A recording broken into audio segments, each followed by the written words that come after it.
2018, the year of our Lord.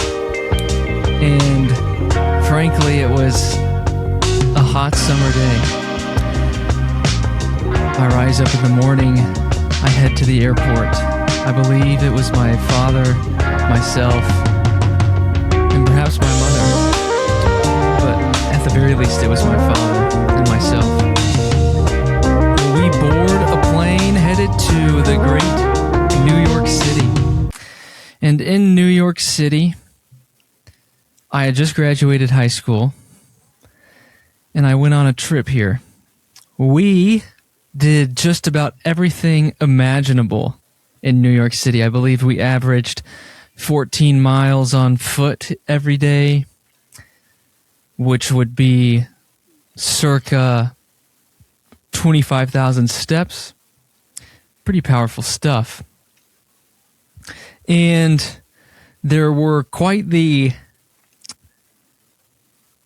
excursions we did. One of these excursions was the U.S. Open. Not to be confused with now, what's happening right now these days is golf. U.S. Open just completed yesterday.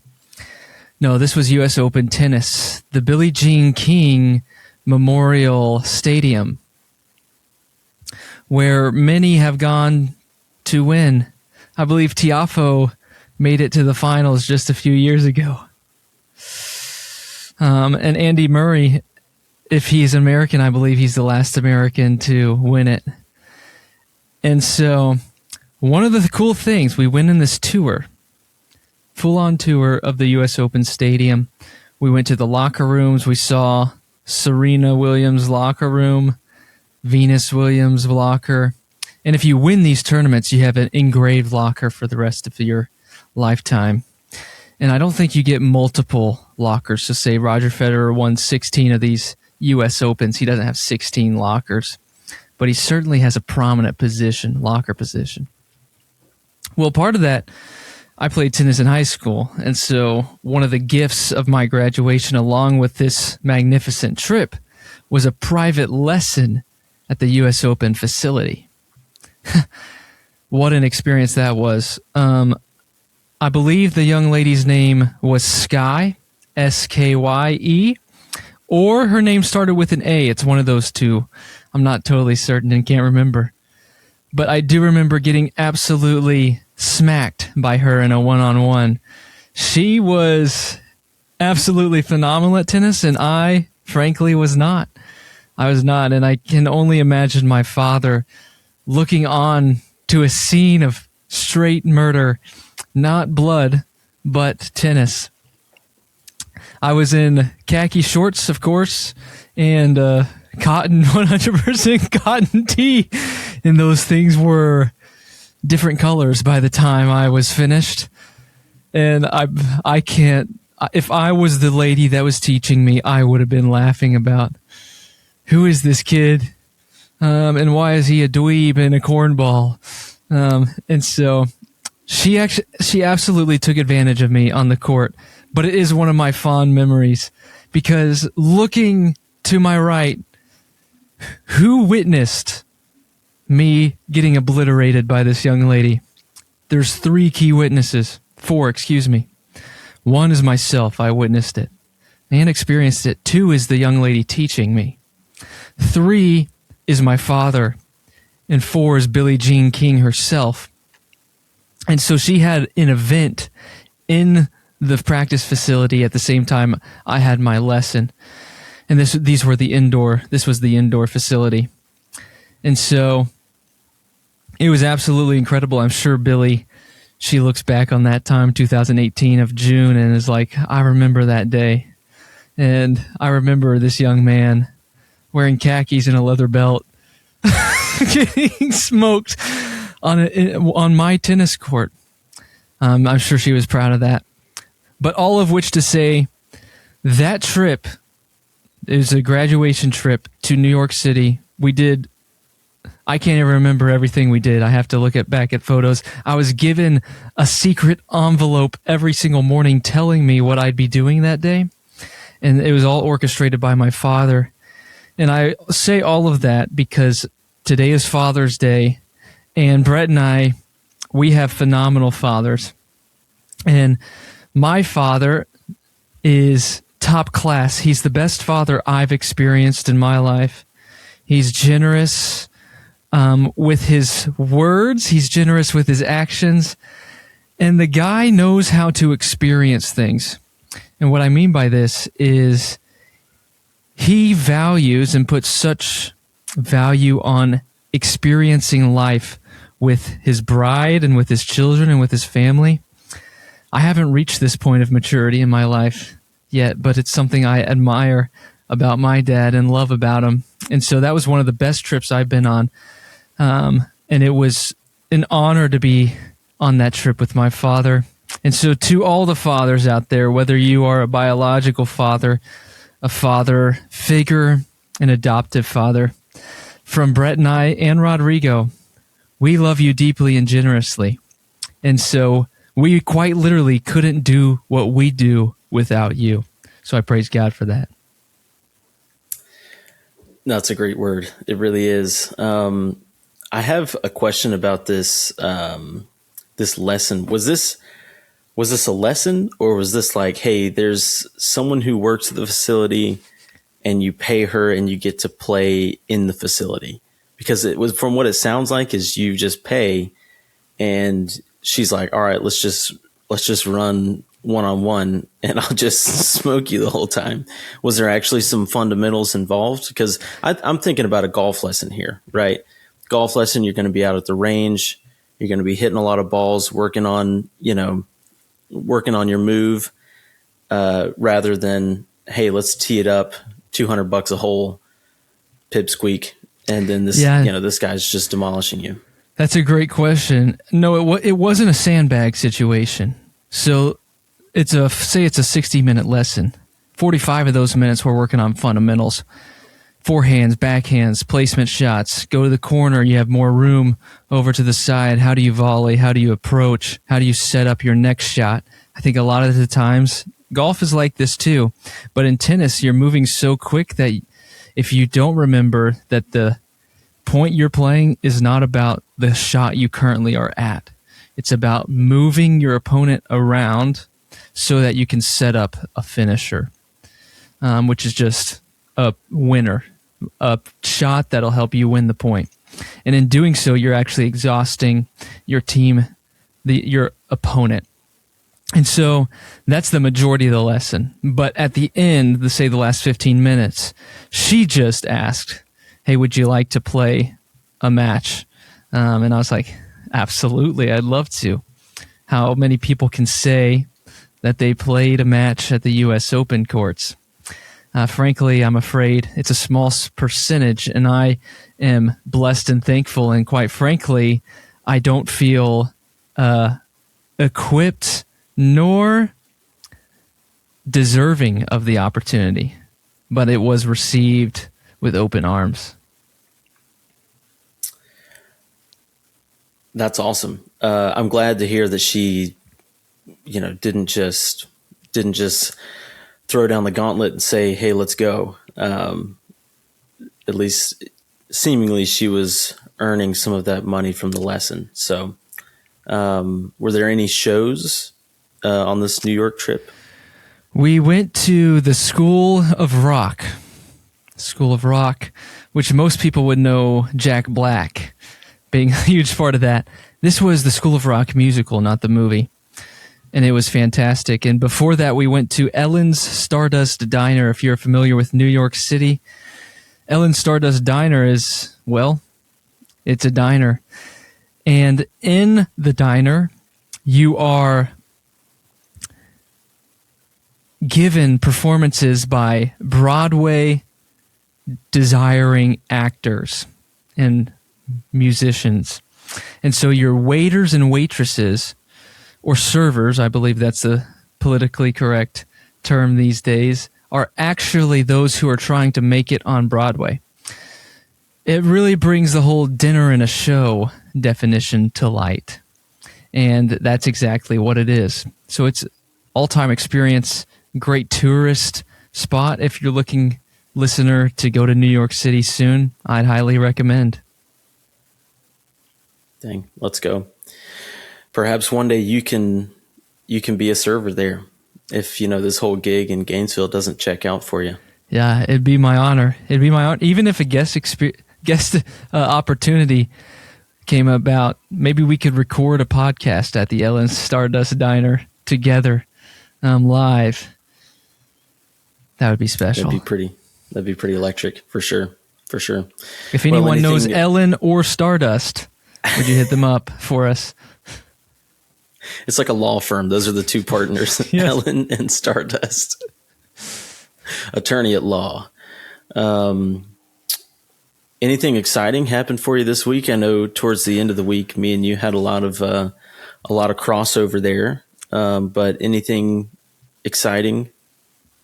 Yeah, I'll leave out the end of the week because we were together, and we can talk about that in just a jiffy. But at the beginning of the week, it was phenomenal. Monday rolls around, standard Monday. I go out on a run. Actually, it was supposed to be a walk after work, circa 5:25 p.m. I'm walking. The skies are getting darker and darker. I'm thinking, no shot. Of course, I didn't check the weather before I went out, but I had 4 miles in my head. I needed to get 4 miles done. Well, I get to mile 1, and just absolute downpour. I'm drenched and soaked. It is thundering and lightning. I'm like, okay, I got options here. I either keep going through the thunder, lightning, and rain I have no idea when it's going to stop, or I turn around and run back. And I chose the second option. I turned around and ran back. So I walked a mile, ran a mile, and that was the wettest mile I've ever been a part of. And there was lightning. It was quite frightening, actually. My apartment complex, I'm running back to my apartment complex, and I'm on the other side of the street of my apartment complex. Well, when lightning's very close to you, you can kind of see it. You can see how close it is. It'll strike a tree, split it in half, make a very loud sound. Right. That happened right at my apartment complex, not necessarily my specific room where my apartment was, but in the complex area, that happened. And so I honestly, I didn't know if I was going to make it. But you know what? They say you have more of a chance of winning the lottery or getting struck by lightning than winning the lottery. And I've never won the lottery. And so I felt like the lightning strike wasn't on the docket. But if it was, I know where I'm going. And I made a dumb decision by not checking the weather beforehand. And so that was Monday. We survived that. Tuesday rolls around. Tuesday Run Club, of course. 3 miles. We had our biggest crowd yet. Shout out to the Run Club. There were 5 of us, I believe. So that was exciting. It was Hawaiian for Dad Day. We wore Hawaiian shirts. And I'll tell you what, it was muggy. And these aren't just Hawaiian dry fit shirts. These are Hawaiian button-down shirts. And so it got a little steamy inside, but it was worth it. Tuesday evening rolls around. That's a life group we teach on 1 Peter chapter 2.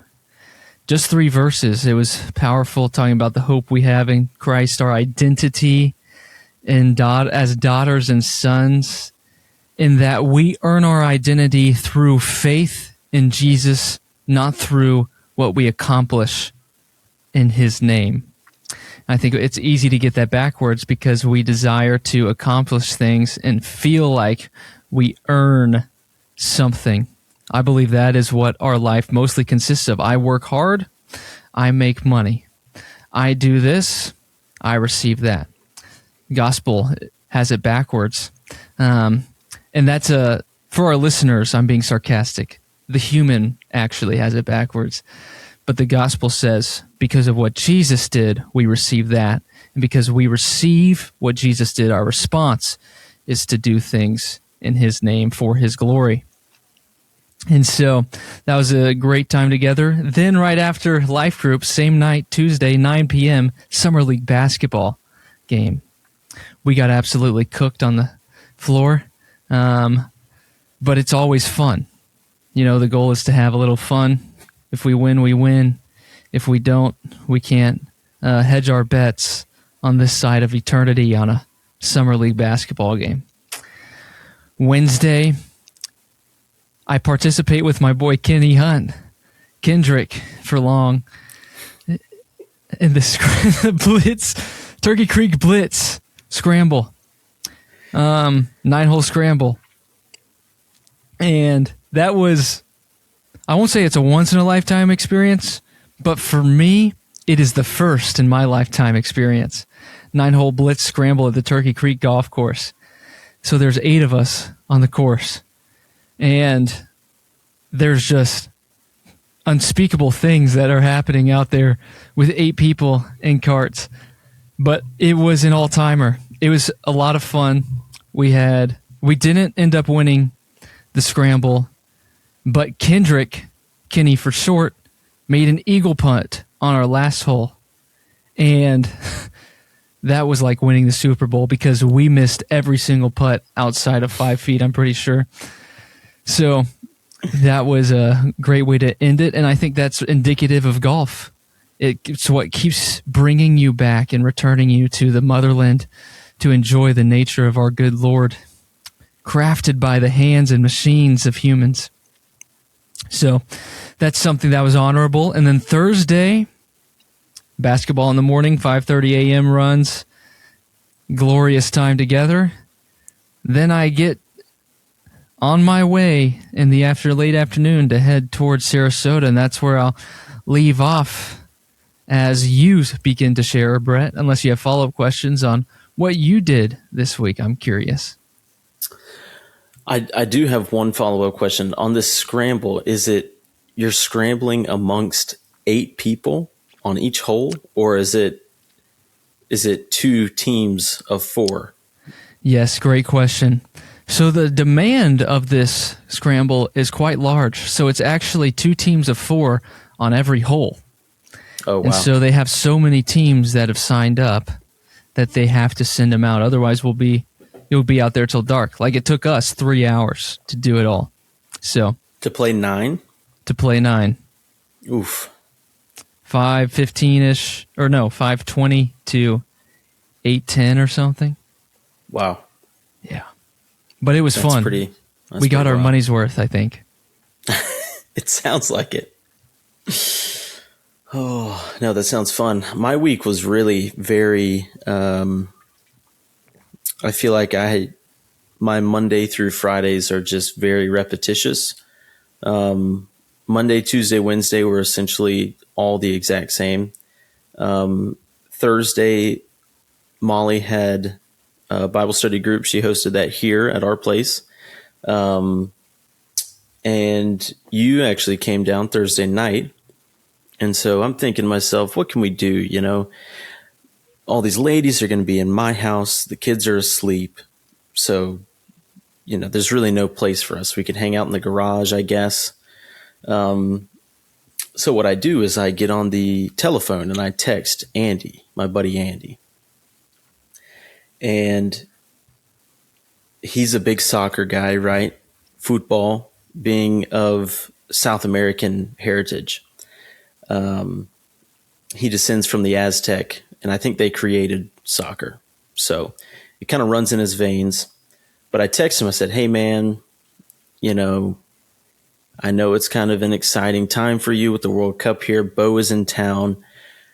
If I buy you a burger from Culver's, can I come over and watch the game? Because we're pretty much homeless Thursday night. And he says that he would be honored to host us. And I don't know about you, but I had a phenomenal time. That the Thursday night game, I can't remember who it was. Viva la Mexico? Mexico, that's right. The motherland for him. And was it South Korea? Yes. I'll tell you what, that was one of the most boring World Cup games that really I had seen. They've all been pretty exciting, the ones that I've seen so far.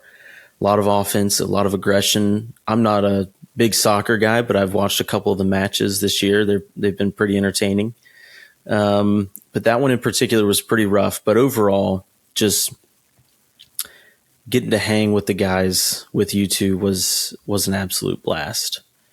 And then obviously I had to go back home, and Friday I had to go back to work. But I think you got to hang out with Molly and the kids on Friday some, right? Do some extracurriculars. Yeah, we swam together for a couple of hours. Stetson showed how good of a swimmer he was. And Callan actually did a little swimming herself as well. Stetson has quite the imagination. I believe we went to a couple of birthday parties at the pool. We went to a few stores to get cupcakes, donuts, grass, hay, and carrots, and sugar cubes. And so that was a lot of fun. I forgot cookies. We also got cookies at a different store. And then I believe today, according to what Stetson said, today is now time to dance for the party that we went to, specifically for the Cowboys party. So yes, I don't know if y'all are dancing in your home.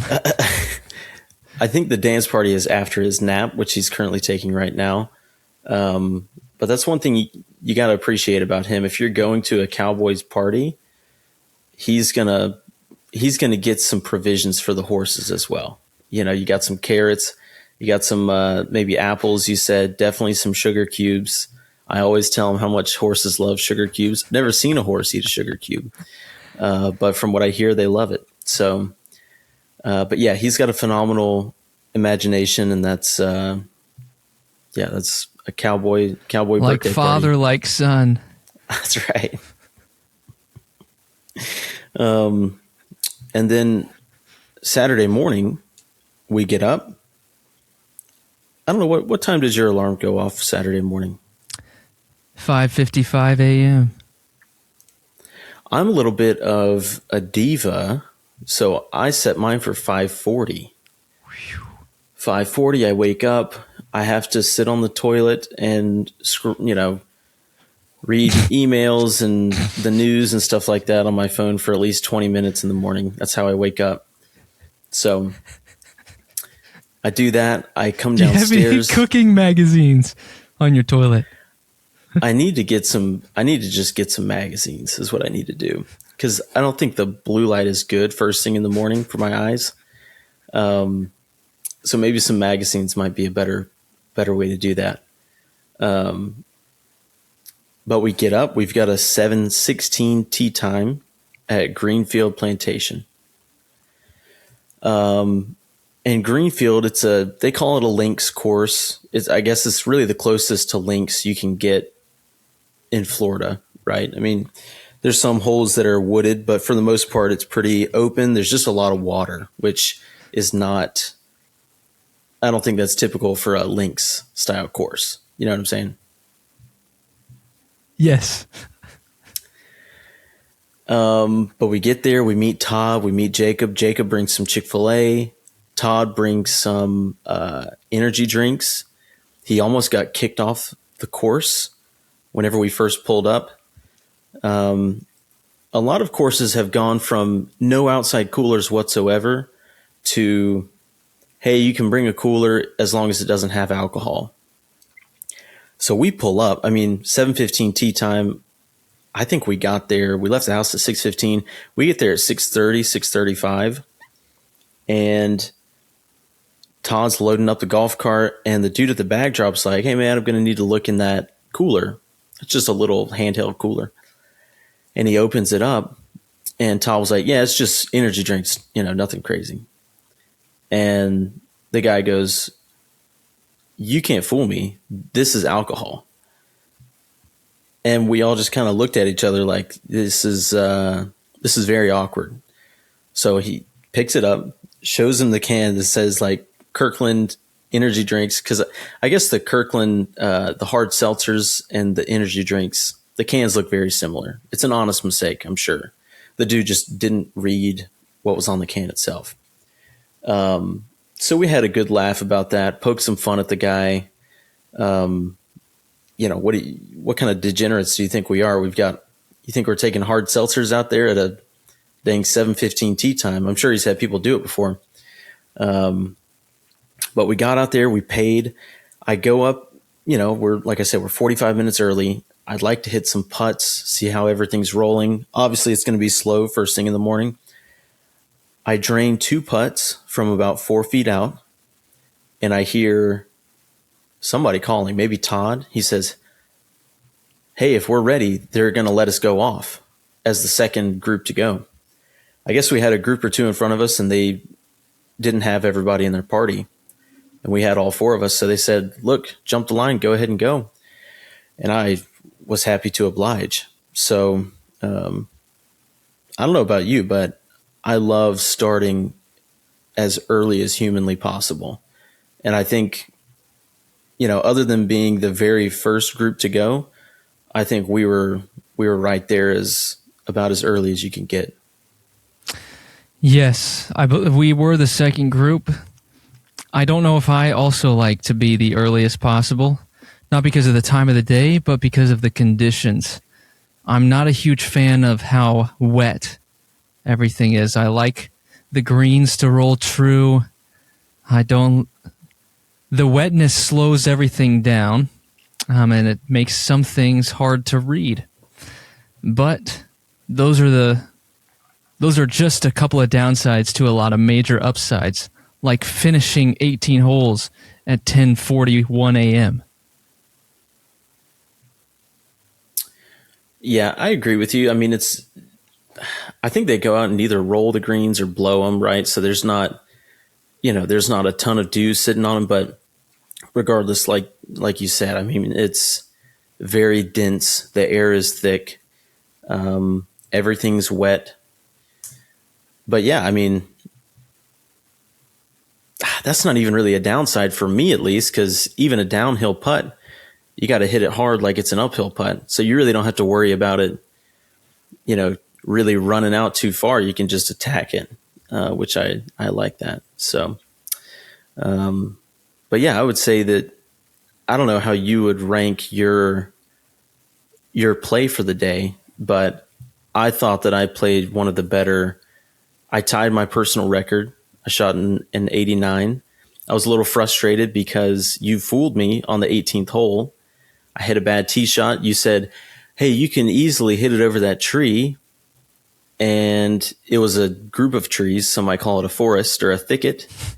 And I hit my ball directly into it. I didn't clear the trees. So then I had to drop, hit a gap wedge in, and I 2-putted. I should have said, Why didn't you could easily hit it over the trees.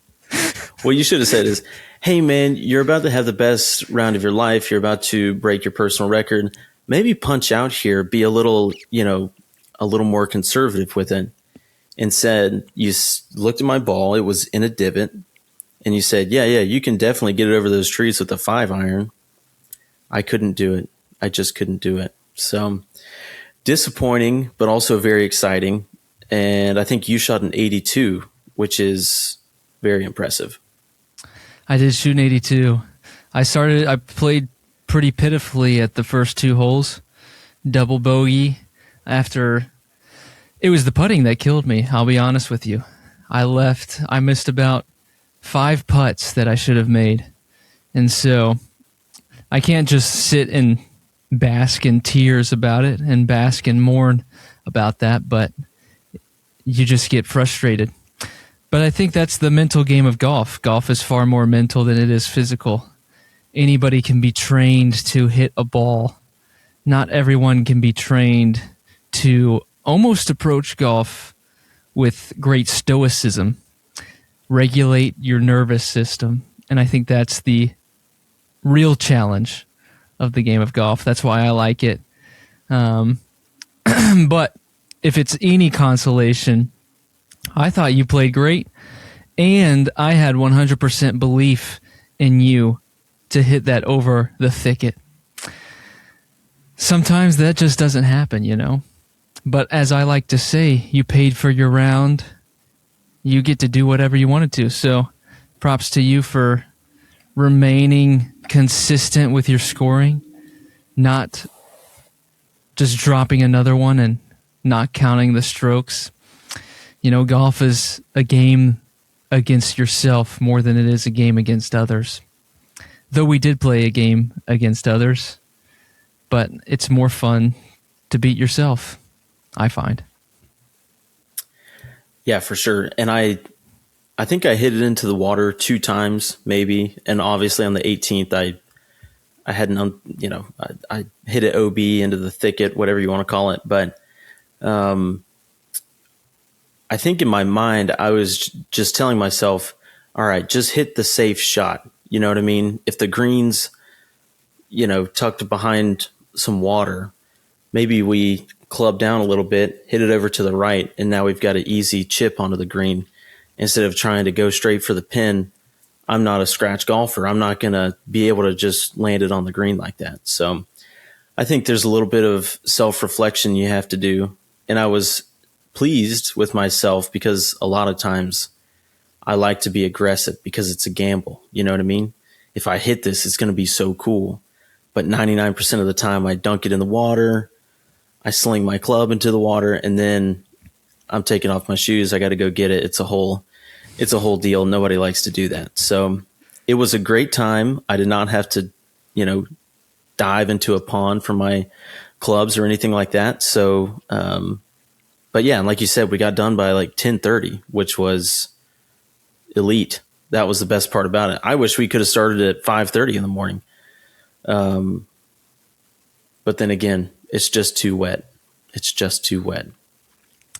One of the things that we were talking about on the course was our desire to live on a golf course, have a backyard patio, pool with a grill, finish up your round 10:40, go grill some Kaneka sausages, jump in the pool at the same time, let the sausages get burnt.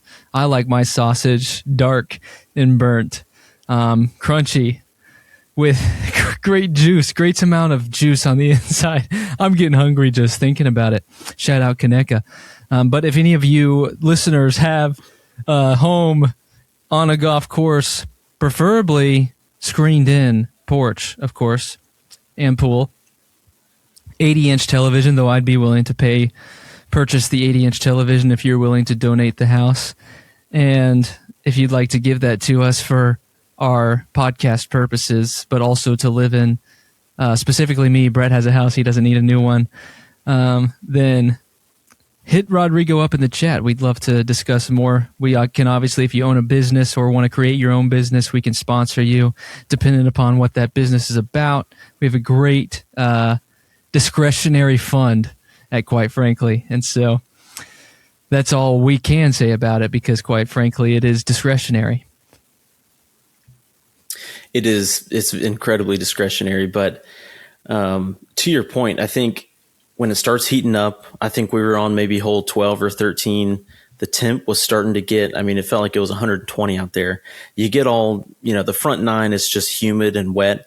And then the sun comes out and you're like, okay, I'm still really sweaty, but now I'm also very hot.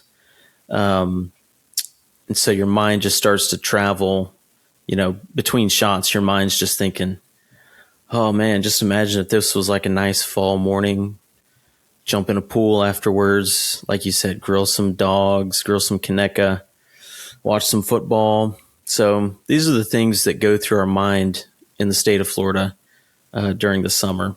But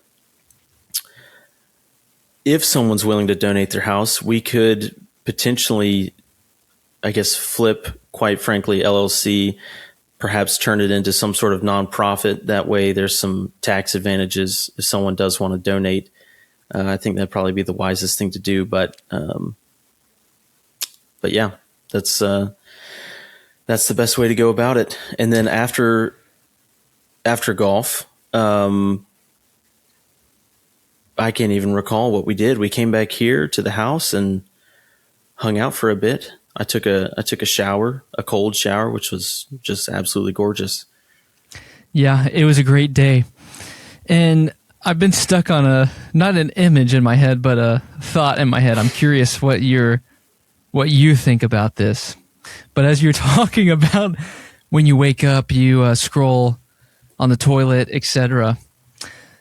Did you have magazines at your toilet whenever you're growing up in your restrooms? Was that a prominent thing in your childhood? No, not to my knowledge. And if there was, then no, we didn't have magazines. Fascinating. Well, then my next query is not going to make much sense to you. But we did. There were magazines. And I recall it was Southern Living magazines. They were at the restroom, and I'm thinking. And shout out Jordan Massey. Not that he reads Southern Living magazines, but he does read while he uses the restroom. I'm thinking, what is the thought process? And that obviously doesn't happen anymore because we have our cellular devices. But back in the day, people wanted to be entertained the same way they wanted to use their cellular device. And so I reckon that's just magazines. And I believe in public restrooms, they used to have magazines available. Yeah. Oh, gosh. So it took me down a rabbit hole. I was kind of laughing while you were sharing a little bit about your week, because I'm just trying to picture, how can the human mind go into a public restroom, grab a magazine? Why would you not just want to get done, do your business, get out of there? I can't answer that for people, but it is something I was thinking about, and I was going to ask you your thoughts about why we've seen this trend of magazines in the restroom to now no magazines and just cellular devices. It's kind of taken away that vintage feel. But since you did not grow up with magazines in the restroom, I will not ask you that. But if you're listening to this, we'd love to hear. Rodrigo would love to know what your thoughts are on that. And as I'm thinking, there's some things about fatherhood, and you're a father. I'm curious, and our listeners were curious. They inquired with Rodrigo, what are some, maybe two, rewarding things of fatherhood that you've experienced as a dad? And then maybe what are some things that you appreciate about your father? Two rewarding things about being a father. I think one rewarding thing, and I may not experience a whole lot of this rewarding feeling, but whenever you're trying to train a child, right, to say, yes, sir, no, ma'am, please, thank you, things like that. Obviously, Stetson's only 3. And 99% of the time, we have to remind him to say those things, right? So if it's, hey, Dad, I'm thirsty, I need water, I just stop. Okay, is there a better way to ask this? I'm thirsty, can I please have some water? Yes, of course. One rewarding thing is whenever that happens the first time, there's a little glimmer of hope. It's like on the golf course, right? 9 out of 10 times, it slices into the water, duck hook into somebody's lanai. But the one time you hit it down the middle, that's what keeps you coming back, right? It's the same thing with Stetson and his manners. It's like, most of the time he doesn't remember and he kind of asks in a disrespectful way. And then the one time he does remember, you're like, man, this is why we do it. And obviously, hopefully it continues on more as he gets older.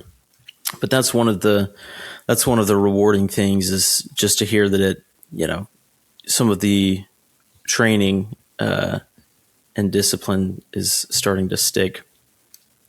And I think more so onto that, trying to read the Bible with him and pray with him and things like that, you'll start to hear some more, I don't want to say like theological questions necessarily, but you can tell he's thinking about it in his head, trying to understand. Obviously, like I said, he's only 3, so there's not, he doesn't understand a lot of the deep parts of it, but just hearing him talk about it and asking questions about some of the fundamentals and stuff like that has been very, very rewarding. Just to hear that it's, some of it's sticking, right, and it's getting rooted down in there. So those are kind of the same thing, similar, I guess, piggybacked, but those have been 2 really rewarding things. And then, sorry, what was your other question? What's a memory that you appreciate with your dad? What's something that would be an encouragement for our listeners to hear the father-son relationship? There's so many memories. Some great memories were, going down to Gainesville on a regular basis, right? Growing up, watching the Gators win a lot of football games. Going up to the hunting camp with him and my pawpaw. Learning how to shoot, how to hunt, how to be like quiet in the woods, things like that. I think there's a lot of lessons that you learn from a discipline standpoint and just life lessons in general, with stuff in the outdoors that can be applied to everyday life.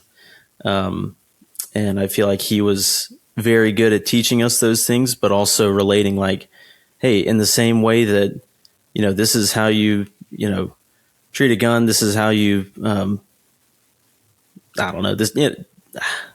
I'm struggling to find my words here, but, there's just a lot of, there's a lot of stuff that in a small circumstance, he's like, here, I'm going to teach you how to do this, but this also applies to broader things in life and things that you're going to do later on down the road, right? Like if you're going to do something, do it right, do it to 100%.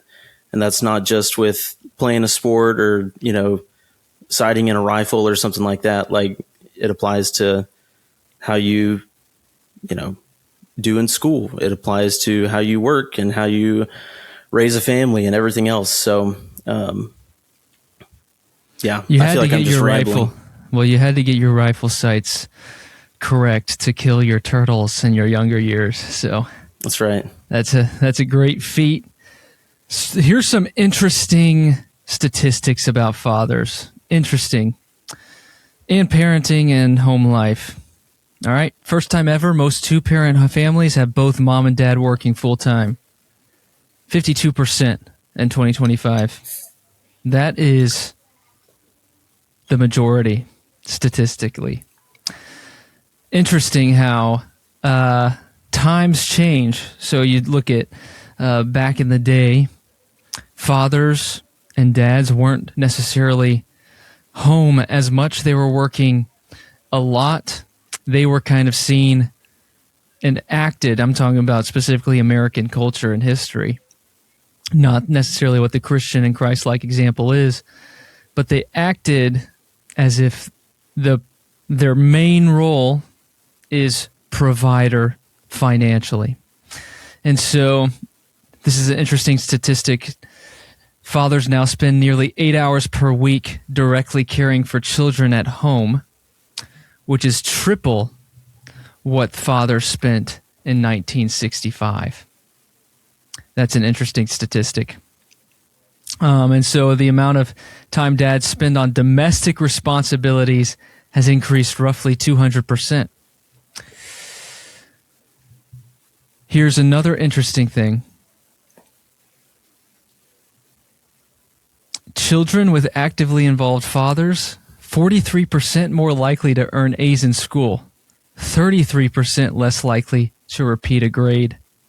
Children with involved fathers generally experience fewer problems with school achievement and higher academic success.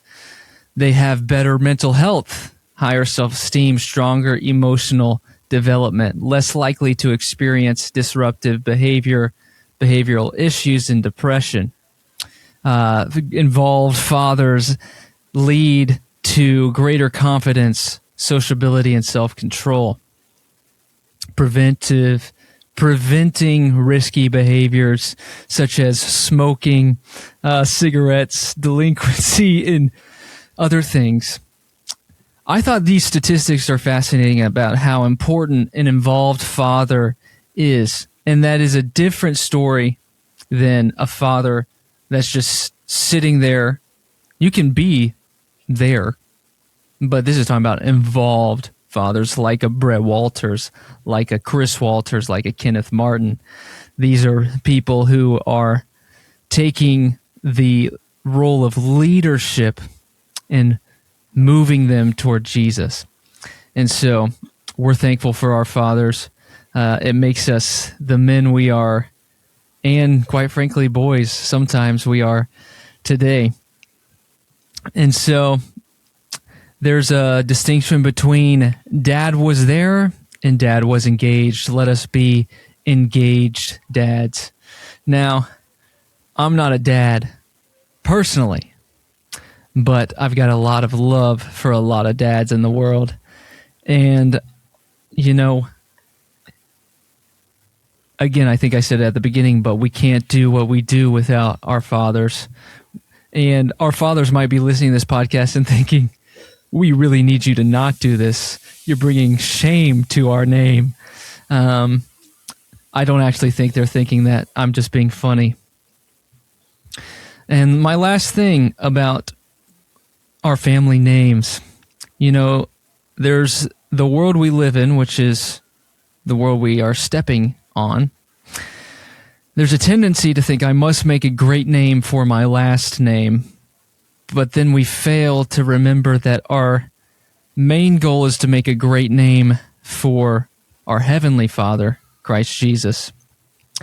And so if we aren't making a great name for our Heavenly Father, and we're working to create a great name for our last name, then we will tend to drift away from the things of the Lord.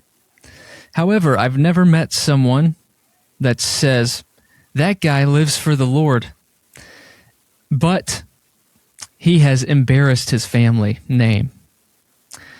That doesn't just happen. That doesn't really happen unless your family is of another, I think of Hinduism, where if you grow up in a Hindu culture, you're expected to follow and live out a Hindu lifestyle. Then you accept Christ. Then you have brought shame to your family. But it's worth it, my friend. And so if you have questions about that, Brett or myself would be happy to respond and discuss. Rodrigo will be monitoring the chat boards. But I think we talked a lot about dads, and I don't know if you had a dad that was like, well, those clouds are looking good. The sky's blue. I'm talking specifically about when they are just trying to create conversation. Well, would you look at the weather outside? And I believe we were talking before in our production meeting with Rodrigo, is you had an experience with the weather man yourself. Would you mind sharing a little bit about this? Yeah. I actually saw this online where I think it's Tampa Bay, maybe Fox 13, the network. There was some picketing and some rioting and protesting outside of their news station because the weatherman had consistently gotten the weather incorrect. He either said it was going to rain and it didn't, or he said, hey, it's not going to rain, and somebody got rained on, right? So I think that's an interesting, really a weatherman is the only job where you can actually get it kind of wrong and everyone's okay with it. And don't get me wrong, we had Kyle Hansen on the podcast, right? He's a Spectrum News 9. Shout out Kyle. He's an absolute beast. I think he is a master at his craft. I think this guy's name was Paul something or other. I'm assuming he doesn't take his craft quite as seriously as Kyle does. And now that I'm thinking about it, hurricane season's rolling back around. We probably need to have Kyle back on just to get everyone refreshed on hurricane preparedness. But yeah, I saw that on the news that there was some protests and riots and things like that. And it just struck me as odd because it's just kind of that one job where you can really be wrong and everyone's okay with it for the most part. And I think people are finally waking up and saying, hey, this isn't okay. We've got technology. We've got radar, right? Like these people need to be held accountable for being incorrect.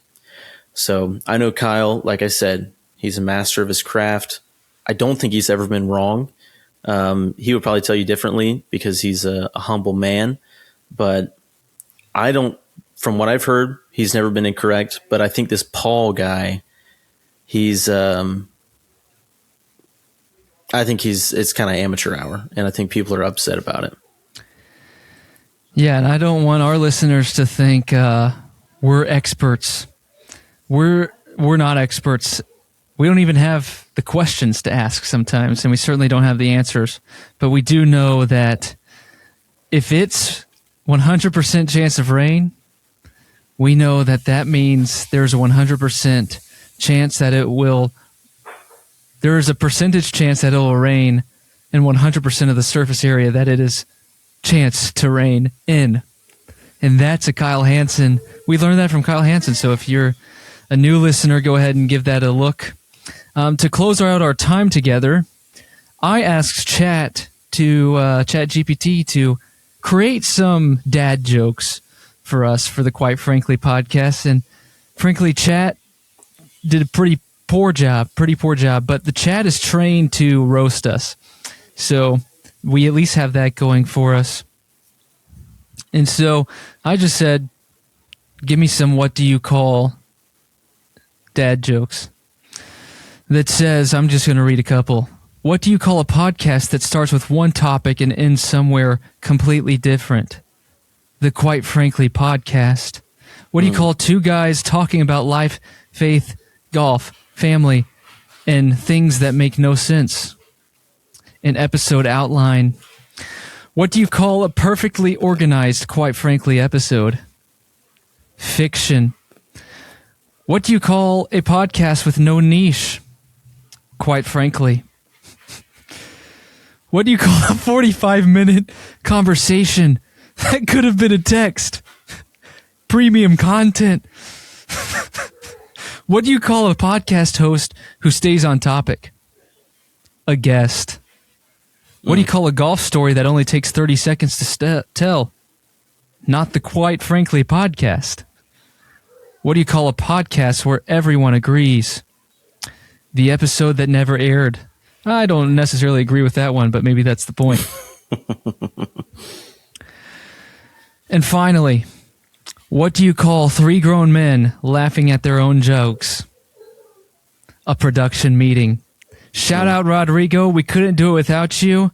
And because of you, the listener, we do this. We love you deeply and generously. That's why we are going to see you in 7 days.